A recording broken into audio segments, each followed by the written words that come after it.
बढ़ते पैच के बीच छत्तीसगढ़ में फार्मेसी के छात्रों को बड़ी राहत मिली है। हाईकोर्ट ने मौजूदा सिस्टम के मुताबिक ही काउंसलिंग के निर्देश जारी किए हैं और तकनीकी शिक्षा के डायरेक्टर से कहा है कि 31 दिसंबर के पहले तक बी फार्मेसी और डी फार्मेसी की काउंसलिंग पूरी की जाए।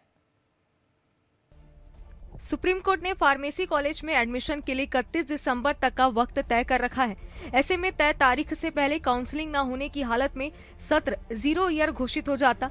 पीपीएचटी परीक्षा के बाद तकनीकी शिक्षा विभाग ने 7 सितंबर को रिजल्ट के आधार पर काउंसलिंग के लिए नोटिफिकेशन जारी किया। गाइडलाइन भी तय कर दिए गए, लेकिन इसकी तारीख नहीं तय की।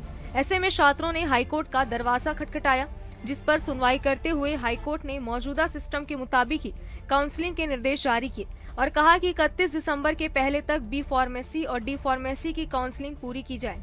राज्य सरकार को भी दिशा निर्देश है कि इन जो भी आरक्षण का नियम वर्तमान में लागू है उससे प्रवेश प्रक्रिया शुरू की जाए, लेकिन उसके बाद भी हम सारे लोगों का निवेदन है, हमने माननीय राज्यपाल महोदया से भी ये पत्र लिखकर कहा था कि अगर जो बिल जनप्रतिनिधियों द्वारा उनकी अपेक्षाओं उनकी इच्छा विधानसभा की इच्छा के अनुरूप उसको पास किया जाए, तो हम माननीय राज्यपाल महोदया जब भी आएंगी रायपुर हम मिलने जाएंगे और उनसे निवेदन करेंगे कि इस बिल को पास कर दें, ताकि आगे भर्ती और दूसरी प्रवेश परीक्षाएं जो हैं उसमें इनका लाभ बच्चों को मिल सके। सुनवाई के दौरान तकनीकी शिक्षा विभाग ने आरक्षण पर फैसला नहीं होने के चलते काउंसलिंग नहीं किए जाने का हवाला दिया, जबकि छात्रों ने काउंसलिंग नहीं होने पर अपना 1 साल बर्बाद हो जाने की दुहाई दी।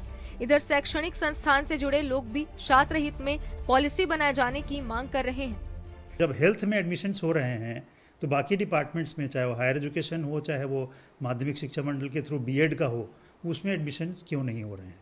और फार्मेसी का तो एक तरह से देखा जाए अभी दिसंबर एंड में हम आ चुके हैं, पूरा 1 सेमेस्टर हम लेट हो चुके हैं, जबकि कोविड के समय में जैसा कि पिछले 2 साल से ऑनलाइन क्लासेस हो रही थी, डिलेज हो रहे थे, उसके कारण इतना लॉस हुआ है हमारे स्टेट के स्टूडेंट्स का।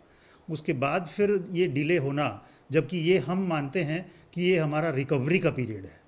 वाकई हाईकोर्ट के इस आदेश ने फार्मेसी के छात्रों के भविष्य पर लगा प्रश्न चिन्ह खत्म कर दिया है। ये उनके लिए किसी वरदान से कम नहीं है।